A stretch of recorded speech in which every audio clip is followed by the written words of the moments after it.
গতকাল থেকে গুঞ্জন শুনতেছি যে স্বরাষ্ট্র উপদেষ্টা নাকি পদত্যাগ করবে। ফাজলামি করেন মিয়া, বুইরা ভাম কোতার জানো, ফাজলামি করতে আসেন, মানে সারাক্ষণ খালি ভেটকাইতে আছেন।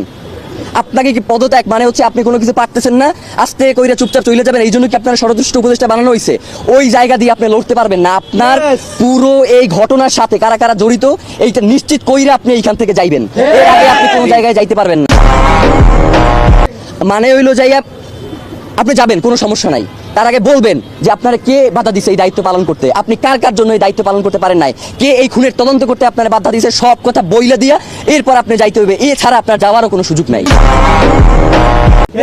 এবং ডক্টর ইউনূসকেও আমরা বলতে চাই যে বাংলাদেশের জনগণ আপনাকে প্রধান উপদেষ্টা বানাইছে এই জনগণের স্বাধীনতা সার্বভৌমত্বকে টিকিয়ে রাখার জন্য। জানাজার মাঠে আপনি বলেছেন যে আপনি শরীফ ওসমান হাদিকে ধারণ করেন, কিন্তু একবারের জন্য আপনি জানাজার ময়দানে বলেন নাই যে খুনের বিচারের ব্যাপারে আপনি কি করবেন। মানে এই যে এত বড় একটা হত্যাকাণ্ড হইলো, এর বিচারের জন্য আপনি কি কি পদক্ষেপ নেবেন সেইটা আপনার মুখ থেকে আমরা শুনতে পারি নাই।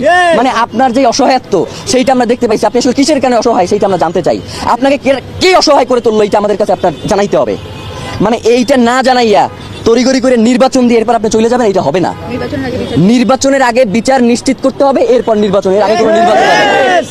মানে বাংলাদেশের জনগণ শুধুমাত্র ওই সবসময় স্থিতিশীলতা রক্ষার জন্য রক্ত দিয়ে যাবে, এই ভুংসুম শেষ।